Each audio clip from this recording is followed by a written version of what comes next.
La entrada a Jerusalén el domingo. Yo en la primera clase dije que había sido un lunes, nada que ver. Domingo. La gente cantando, Hosana, bendito es el que viene en el nombre del Señor. Cumpliéndose, como vimos, un montón de profecías, que iba a venir en un pollino, que iba a entrar, que iba a limpiar el templo, cosa que hizo. La segunda vez que lo hace, empezó su ministerio limpiando el templo y termina su ministerio limpiando el templo. O sea que el Señor podemos decir que era una persona que le gustaba la limpieza. Mi casa, casa de oración será llamada, mas vosotros la habéis hecho cueva de ladrones. Acuérdense, durante todo este estudio, Jesús está en una cueva de ladrones. Porque todo el estudio que vamos a hacer, toda esta serie, ocurre dentro del templo. Y dentro del templo es una cueva de ladrones. Ya no es más el lugar, no es la casa de Dios. El templo ha sido profanado, ni siquiera los sumos sacerdotes son de la jerarquía o de, ¿cómo es que se dice? Cuando venían de la descendencia, sino que son puestos políticos.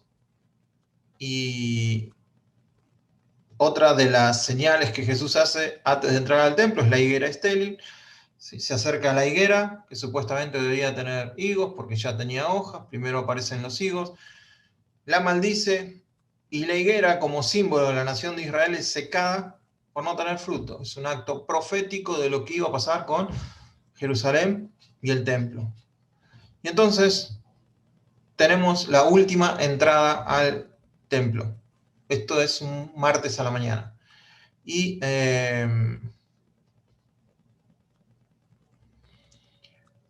¿se acuerdan que vimos cómo vamos a ver toda esta serie? Lo vamos a ver con estaciones y conexiones. La estación, vamos a ir desde el templo hasta Olivos, al monte de los Olivos, y vamos a tener muchas estaciones, muchas paradas y también muchas conexiones. Vamos a ir parando en cada una de ellas para poder llegar bien paraditos cuando lleguemos a Mateo 24. Pero por ahora paramos en Exousia Pistis, en donde los ancianos y sacerdotes se le pararon a Jesús y le dijeron, ¿con qué autoridad haces estas cosas? ¿Qué cosas? Limpiar el templo de esa manera, echar a las patadas a todos los cambistas. ¿Quién te dio esa autoridad? ¿Por qué haces eso? Entonces le dicen, bueno, si ustedes me contestan de quién era el bautismo, si de Juan, ellos le dicen, no, no sabemos. Bueno, yo tampoco les contesto. Y entonces Jesús sigue hablando con parábolas. Entonces acá se enfrenta a lo que es la autoridad de Jesús con una autoridad de líderes religiosos que están llevando adelante un negocio que es el templo. ¿Había gente piadosa dentro del templo? Sí, por supuesto. ¿Había gente que buscaba a Dios? Sí. Tenemos a Nicodemo, José de Arimatea, Gamaliel. Había gente. Pero las autoridades puestas en el templo velaban por el negocio. Y entonces se pone, lo que Jesús está haciendo es tirando abajo el negocio del templo y a esta gente no le gusta nada. Entonces, en estas preguntas que vamos a ver, o en este debate que vamos a ver, se está inspeccionando el cordero pascual. Un padre de familia tenía que llevar el cordero a los sacerdotes para que lo inspeccionaran, para que no tuviera ninguna falla, no tuviera ningún defecto. Y lo que está pasando con Jesús en el templo es que va a venir uno, va a venir otro, va a venir otro, va a venir otro, y le van a empezar a hacer preguntas y preguntas y preguntas. Entonces podemos decir que el Cordero de Dios que quita el pecado del mundo fue inspeccionado en este día martes por todas las autoridades del templo, con todos los partidos políticos de dentro del templo, para ver si tenía algún defecto. Al no encontrarle ningún defecto, este es el Cordero perfecto que va a ser sacrificado por el Padre en la Pascua.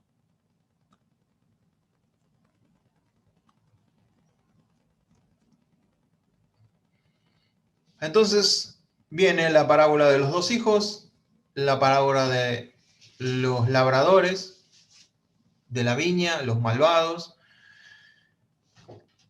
los líderes de Israel. Israel es la viña, son arrendatarios, no dueños. Los líderes no son dueños de la viña, el dueño de la viña es Dios y se los hace saber. En la parábola matan a los siervos que van después, y también cuando el dueño de la viña manda al hijo, también lo matan. Y entonces las mismas autoridades, los sacerdotes y ancianos, cuando Jesús les pregunta, dice, ¿qué haremos con esta gente? No, hay que darle la viña a otra gente para que produzca fruto. Ellos mismos lo dicen. Entonces hasta ahí vamos bien. Hasta ahí hemos llegado, esto es solo repaso, y vamos a entrar en la tercera clase y vamos a parar en la estación que es la fiesta de bodas. La fiesta de bodas. Vamos a leer primero lo que dice y después vamos a ir versículo por versículo o pasaje por pasaje para ir viendo más o menos de qué se trata. Dice así, esto es 22, ya estamos en el capítulo 22, versículo 1. Respondiendo Jesús, les volvió a hablar en parábolas, diciendo, el reino de los cielos es semejante a un rey que hizo fiesta de bodas a su hijo, y envió a sus siervos a llamar a los convidados a las bodas. Mas estos no quisieron venir. Volvió a enviar a otros siervos, diciendo, decid a los convidados, he aquí, he preparado mi comida, mis toros y animales engordados han sido muertos, y todo está dispuesto, venid a las bodas. Mas ellos, sin hacer caso, se fueron, uno a su labranza y otros a sus negocios, y otros, tomando a los siervos, los afrentaron y los mataron. Al oírlo el rey se enojó, y enviando sus ejércitos destruyó a aquellos homicidas y quemó la ciudad. Entonces dijo a sus siervos, ¿quién? El rey, las bodas a la verdad están preparadas, mas los que fueron convidados no eran dignos. Id pues a la salida de los caminos y llamad a las bodas a cuantos halléis. Y saliendo los siervos por los caminos, juntaron a todos los que hallaron, juntamente malos y buenos. Y las bodas fueron llenas de convidados. Y entró el rey para ver a los convidados y vio allí a un hombre que no estaba vestido de boda. Y le dijo, amigo, ¿cómo entraste aquí sin estar vestido de boda? Mas él enmudeció. Entonces el rey dijo a los que servían, atadle de pies y manos y echadle en las tinieblas de afuera. Allí será el lloro y el crujir de dientes. Porque muchos son llamados y pocos escogidos. Bueno, que Dios nos ayude para poder ir caminando por esta parábola. Lo primero que tenemos que entender es que hay un esquema en todo este pasaje. Tenemos que entender que hay una invitación previa que no está explícita. O sea que cuando habla del primer llamado es el segundo y cuando habla del segundo es el tercero. Pero eso lo vamos a ir viendo. Esto es más o menos el esquema de lo que vimos. Es un quiasmo A, B, B, A, B, C, B, A. Esto es más o menos cómo está estructurado. Una primera invitación, un segundo llamado. Los primeros invitados no se sienten dignos, entonces hay invitados sustitutos. Dentro de los invitados sustitutos se encuentra un intruso y eso es más o menos el esquema de este pasaje. Vamos a ir viendo parte por parte. Respondió Jesús, les volvió a hablar en parábolas, diciendo, el reino de los cielos es semejante a un rey que hizo fiesta de bodas. ¿A quién? A su hijo. Seguimos en el templo, esto no nos tenemos que olvidar, no cambió el lugar. A las personas que Jesús le está hablando siguen siendo los mismos, los sacerdotes y ancianos. Y esta gente, el problema que tiene es la autoridad de Jesús y por qué hay que creerle a Jesús. ¿Sí? ¿Con qué autoridad corrió a los cambistas del templo? En esta tercera parábola, ya le dedico 2 y esta es la tercera, Jesús sigue respondiendo estos interrogantes que ellos le hicieron. ¿Cuál es tu autoridad y quién te la dio? En esta parábola el rey es Dios, Dios Padre.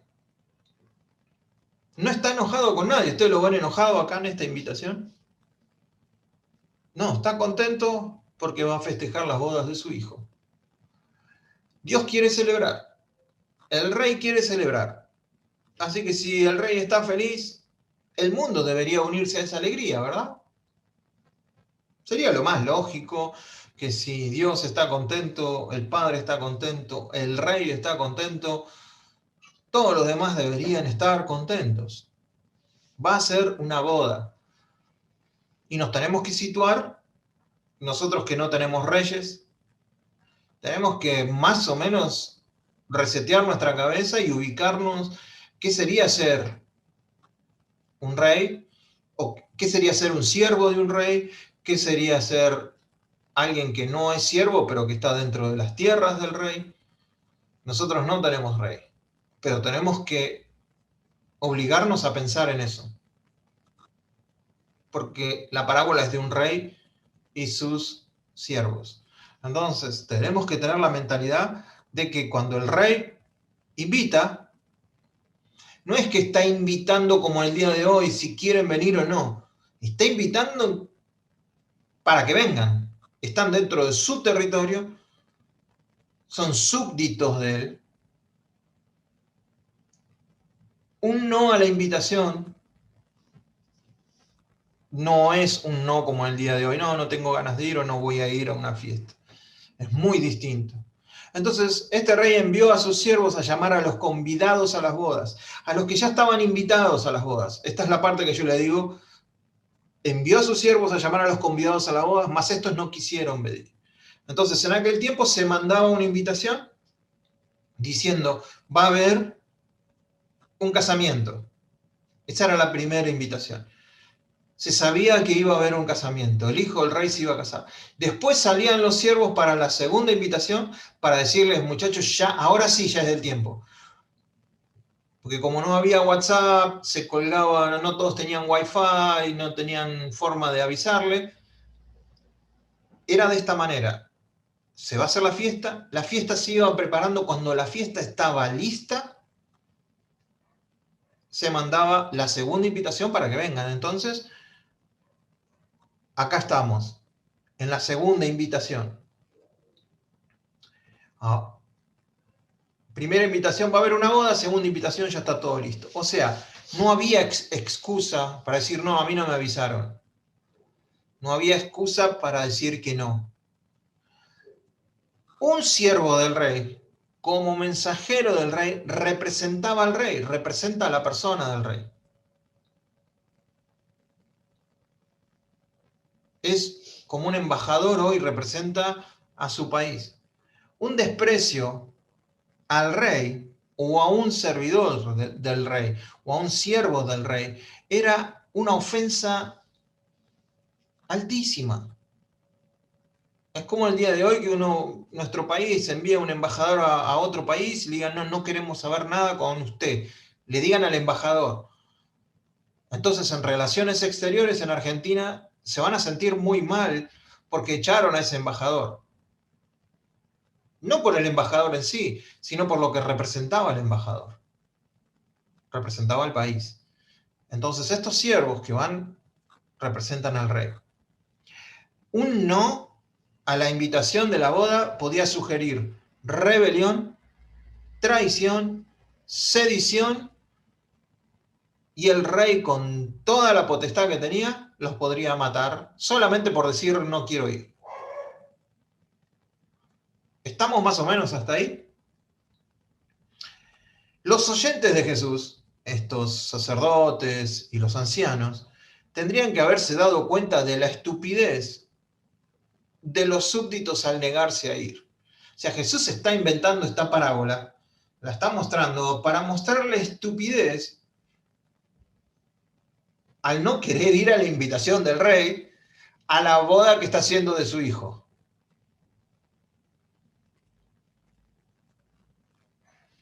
La historia solo lo está diciendo, miren qué tonta esta gente.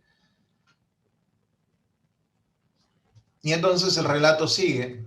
Y se volvió a enviar a otros siervos diciendo, decid a los convidados, he aquí he preparado mi comida, mis toros y animales engordados han sido muertos y todo está dispuesto. Venid a las bodas. Mas ellos, sin hacer caso, se fueron uno a su labranza y otros a sus negocios, y encima otros, tomando a los siervos, los afrentaron y los mataron. Acá la palabra es que se burlan de los invitados. Hay desprecio y rechazo, no les importa nada, no les importa un comino. Y se van cada uno a su granja y otro a los intereses comerciales. Esto, en el contexto de un reino y de un rey, no existe. Ellos no pueden dedicarse a lo que quieren. Son súbditos del rey. Entonces, aunque a nosotros esto no suene normal, no era normal. Mientras que los demás le dejan muy claro al rey lo que realmente piensan de su rey y su fiesta. Realmente, con estas actitudes lo que están diciendo es, no creo en este rey, no creo, no me importa nada su hijo, no me importa nada su fiesta, no me importa nada él. Y Jesús con este relato se los está refregando en la cara. De alguna manera estos son ustedes. Entonces agarran sus sirvientes, los tratan de forma vergonzosa y por último, pero no menos importante, los matan. Hasta acá era todo color de rosa. Los invitan a una fiesta totalmente gratuita. Los vuelven a llamar porque la fiesta está lista. A estos siervos, a estos emisarios los matan, los avergüenzan y los matan. Y ahora sí, al oírlo el rey se enojó y enviando a sus ejércitos destruyó a aquellos homicidas y quemó la ciudad. Ahora sí tenemos al rey enojado. Antes no había un enojo del rey. No estaba enojado. Querían festejar la boda de su hijo. Ante la actitud de aquellas personas que han sido invitadas, el rey destruye la ciudad. Jesús insiste en remarcar lo absurdo, lo necio, lo disparatado a la negativa. Yo quiero que eso quede claro, porque si no, no vamos a entender el final. Lo disparatado de decirle no al rey. Algo que nosotros en democracia no entendemos, pero tiene que ser muy importante. Piensen un poco conmigo. Estos muertos que hay ahora en la calle, en esta ciudad quemada, tenían derecho de estar en la boda, ¿sí o no? Porque fueron invitados. Tenían todo el derecho, fueron los primeros en ser invitados. Tenían derecho a ir. Sin embargo, ahora los encontramos muertos y con la ciudad quemada. Por su falta de interés, por su falta de confianza, por su falta de creencia, ¿a qué cosa? ¿Era que no tenían plata para ir? ¿Era que no tenían que poner un mango, no tenían que poner un peso? El rey estaba invitando, el rey corría con todos los gastos. No era que iban a hacer fiesta todos los días en esos tiempos. Si había una fiesta del rey, hay que ir porque ahí hay comida, ahí hay bebida, va a haber todo lo que vos quizás no lo veas en tu vida. Pero esta gente dice no. La única cualidad divinamente aceptable es decir sí a qué cosa. A la invitación.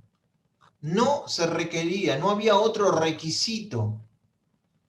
Solo decir sí a la invitación. Acá es donde viene la locura. Y acá es donde viene la clave para entender toda la parábola. Solo nos salvamos aceptando una fiesta que está en marcha. El rey ha pagado por esa fiesta el precio de su propia muerte, la muerte de su hijo. si lo llevamos a salvación, si lo llevamos a estos días, la fiesta ya está empezando. Y solo cuesta estas dos cosas, fe y gracia. Gracia es porque es gratis. Están todos invitados. Y fe es porque hay que creer que la invitación es para nosotros. No cuesta nada más. Fíjense qué locura que es esta salvación que Dios pone. Creerle a Él, la invitación, y no poner nada. Es un regalo.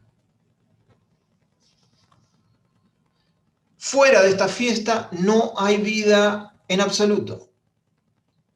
Es gratis, es sobre la palabra del rey que está representando a Dios. No hay vida absoluta fuera de esta fiesta. Y solo requiere un sí. Voy. Entonces dijo a sus siervos, las bodas a la verdad ya están preparadas, mas los que fueron convidados no eran dignos. Los invitados no eran dignos. ¿Cómo que no eran dignos? Si fueron los primeros en ser invitados. Acá nos está jugando una mala pasada, ¿no? ¿Cómo que no eran dignos? ¿A qué se referirá con que no eran dignos? Si no eran dignos, ¿por qué lo invitó? ¿Se entiende la pregunta que estoy haciendo o no?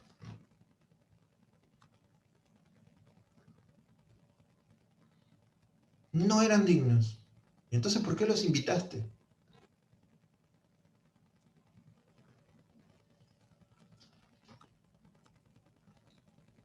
La confianza de esta gente en su propio valor, el desprecio al regalo, a la gracia, y perdieron lo único que importaba al rey.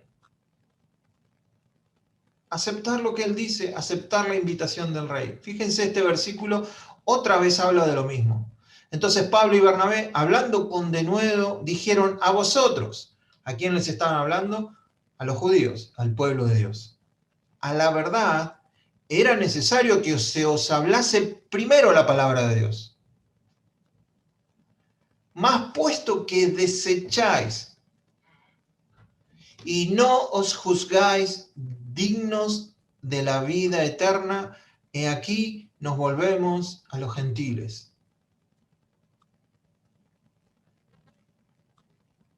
¿Se dan cuenta ahí la palabra digno? No es que no fueron dignos para ser invitados, fueron invitados. La palabra fue primero para ellos. Ellos, analizando lo que Dios dice a través de esta gente, de estos siervos, determinan que esa salvación a la que ustedes me están diciendo, que es gratis, que es en base a la palabra, no nos consideramos dignos de esa salvación. Algo hay que hacer.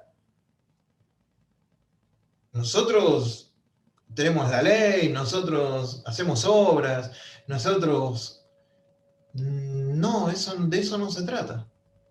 Entonces, ellos no se juzgan dignos. Entonces, los primeros convidados, los primeros invitados, no es que no eran dignos a la manera de que el primer pensamiento que nos viene. Estos no los llamé porque no eran dignos. No, los llamé y ellos no se consideraron dignos de ese llamamiento. Esto es muy importante, tiene que quedar claro. ¿Se entendió? ¿Me expliqué en eso? Bien, entonces, dijo a su siervo a las bodas, ya están preparadas, ya tenemos la comida lista, se nos va a pudrir, ya tenemos todo, ya tenemos las empanadas, los costillares están preparados, no tenemos heladera, así que algo tenemos que hacer. Estos que los invitamos no quieren venir. Entonces el rey dice, vayan a la salida de los caminos y llamen a las bodas a cuantos halléis. Y saliendo los siervos por los caminos, juntaron a todos los que hallaron, juntamente malos y buenos. Y las bodas fueron llenas de convidados. Ahora, mi pregunta es, ¿cuáles eran más dignos? ¿Los primeros o estos? Los primeros. Estos ahora tienen la dignidad de recibir el segundo llamado, porque los primeros no se consideraron parte de la fiesta. No es para nosotros. Entonces llama a todos, no a los buenos, a todos, buenos y malos. El sembrador salió a sembrar, dice una parábola, y tiró la semilla. Tiró a diestra y siniestra. ¿A quién le...? La semilla es la palabra de Dios. ¿A quién le habló? A todo el mundo. A todo el mundo. Unos terrenos eran propicios, otros no, porque cayó entre la tierra, en la piedra, otro cayó entre espinos, otro cayó junto al camino. Pero el sembrador salió a sembrar. Es como los siervos acá, a todo el mundo llamó. El trigo y la cizaña, dice, ¿qué arrancamos? ¿Arrancamos la cizaña? No, no, no. Déjenla que crezcan juntas. Porque quizás querés arrancar la cizaña, vas a sacar algo del trigo. Son muy parecidas. La red de peces. Tirar la red, ¿qué venía? En el evangelismo, ¿qué venía? Tenía todo. Venía bagre, dientudo, pejerrey, dorado, no, lo que viniera. Después el Señor va a ver cómo hace su separación. Él la va a hacer. Acá llamaron a todos. ¿Y cómo dice que estaba la fiesta? Llena de convidados. Se llenó. El mal, en resumen, no es un problema para el reino. Llama a la gente que es mala igual. Lo único que está esperando el Señor es que digan que sí a su llamado. No, el problema no es si es mala o buena la gente. El tema es que digan que sí a lo que se está llamando. Ya ha sido superado el poder del mal, el poder de la muerte en la resurrección de Jesucristo. Los únicos que pueden ser un problema para el reino es la falta de fe. Es lo único. Es una falta de creencia a lo que Dios está diciendo, vengan. Porque Dios ya ha resuelto el problema del mal por Él mismo, no por nosotros. No está esperando que nosotros resolvamos el mal en el mundo. Él ya lo resolvió por su propia cuenta. Entonces llama a todos. No es necesario ser bueno para entrar.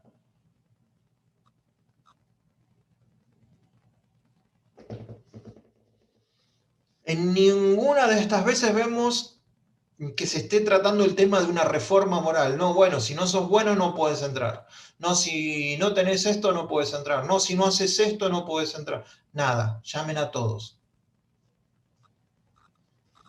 Después se verá.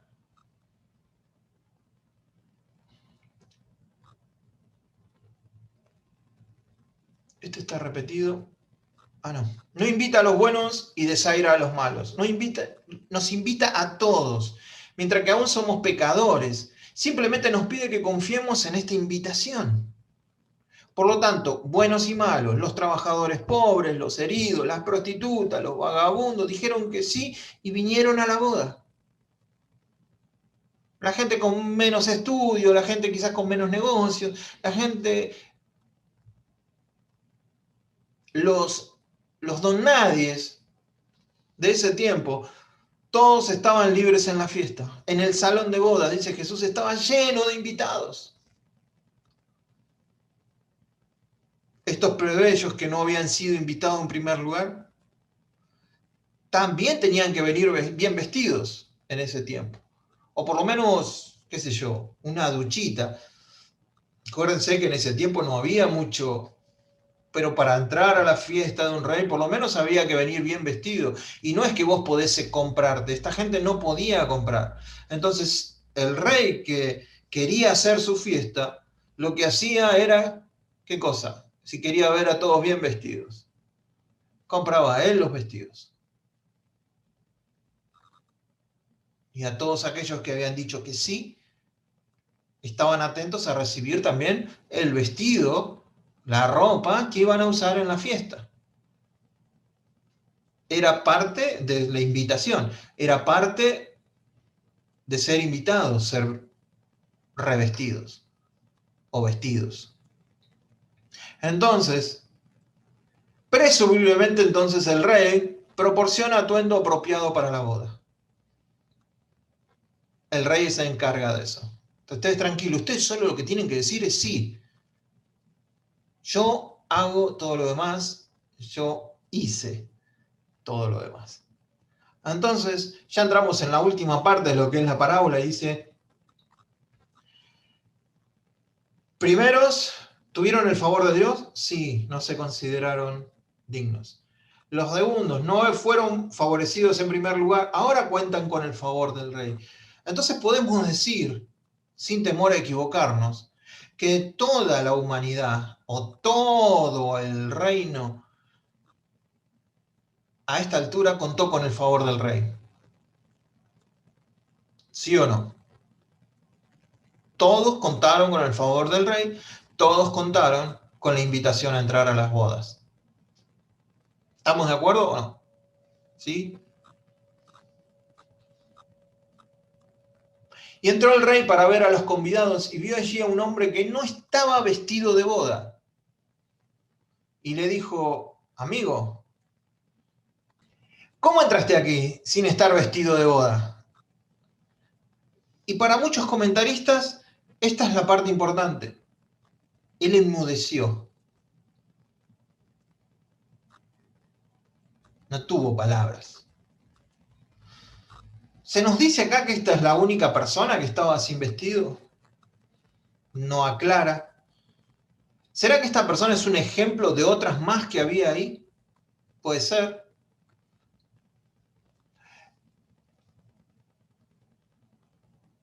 ¿Por qué el silencio de la persona?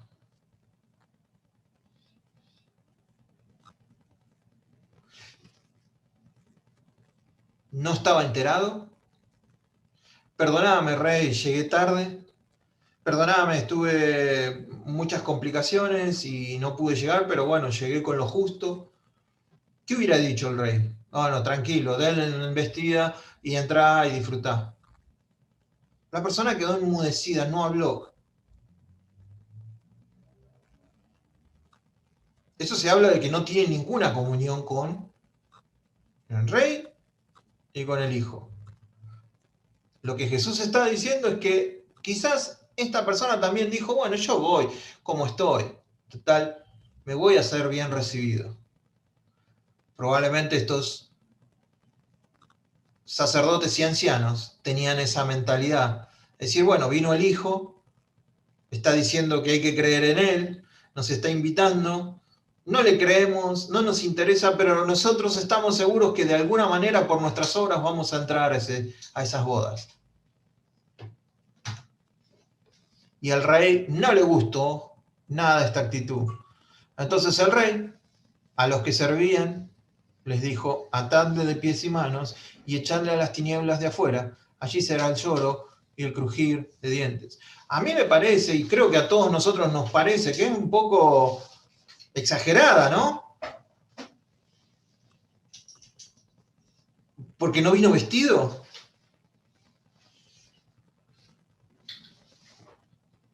Pero si lo miramos espiritualmente, ¿alguien podrá entrar a las bodas del Cordero sin estar vestidos de la justicia de Jesús? ¿Sin estar revestidos de Jesús? ¿Sin tener esas ropas blancas que Él ganó por nosotros? ¿Alguien va a poder entrar con sus propias ropas? ¿Por sus propios esfuerzos?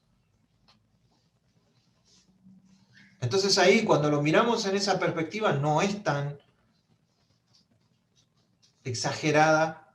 Dice, porque las tinieblas de afuera, en última instancia, no es el lugar de castigo para los pecadores. Los pecadores no son castigados en absoluto. Van directamente al cielo solo por decir sí a la gracia de Dios. Eduardo, como pecador, no está siendo condenado, sino está siendo recibido solamente porque dijo que sí a la invitación. Entonces acá tenemos a un pecador que va a estar en las bodas, porque ha sido invitado, aceptó y ha sido vestido. Entonces,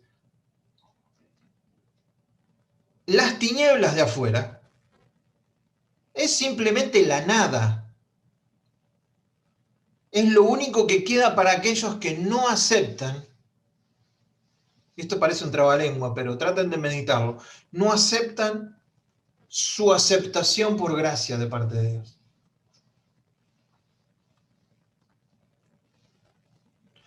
No aceptan su aceptación por gracia. Entonces, acá esto nos invita a pensar. Nadie ha sido echado desde una vez que estaban adentro y estaban vestidos. Nadie. El que fue echado afuera porque no estaba vestido con las ropas adecuadas. Las tinieblas de afuera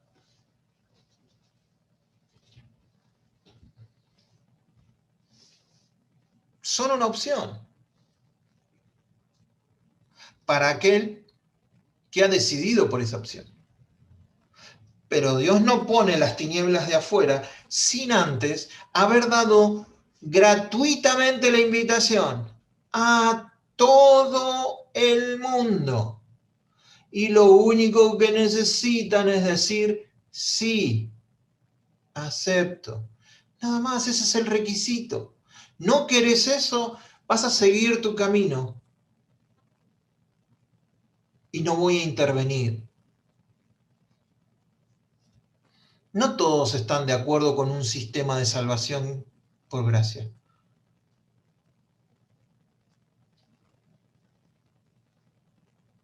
¿Y qué pasa con nuestros méritos? ¿Qué pasa con todo lo que yo hago por Dios? ¿Qué pasa porque yo me porto bien? ¿Dónde queda todo eso? ¿Cómo que por gratis? Y solamente por decir que sí. Entonces, el ser humano como que el sistema gratuito de entrar al cielo solo por decir que sí a la invitación de Dios lo pone incómodo. Yo me acuerdo que me ponía incómodo. Nada más hay que hacer. ¿Dónde? Acá hay un gato encerrado. Acá algo, esta gente evangélico algo tienen. ¿Cómo que es gratis? ¿Cómo que que no tengo que hacer nada?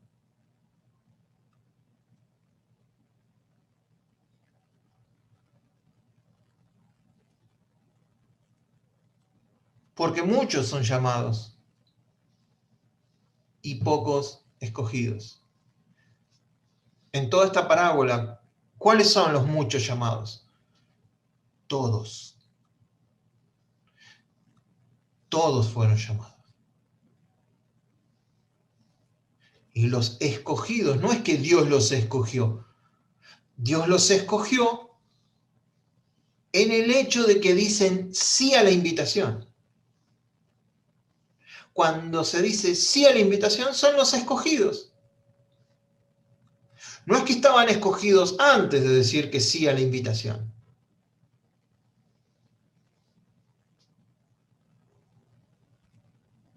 Muchos son llamados. ¿Quiénes son los muchos? Todos son llamados. Escogidos hay pocos, pero el escogido tiene que ver con que decidió en Cristo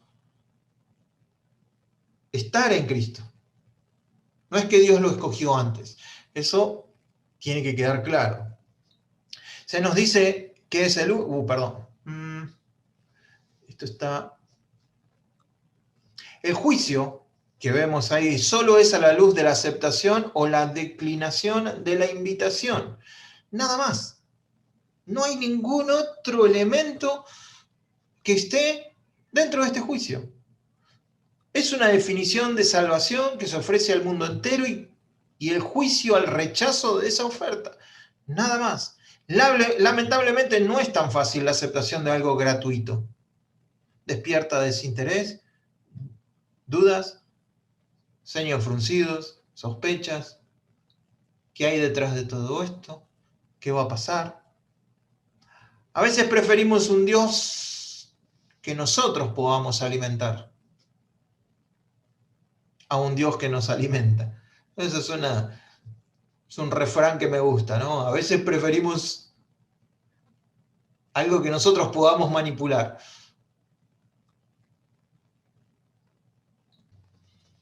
Y hay una frase con la que quiero terminar.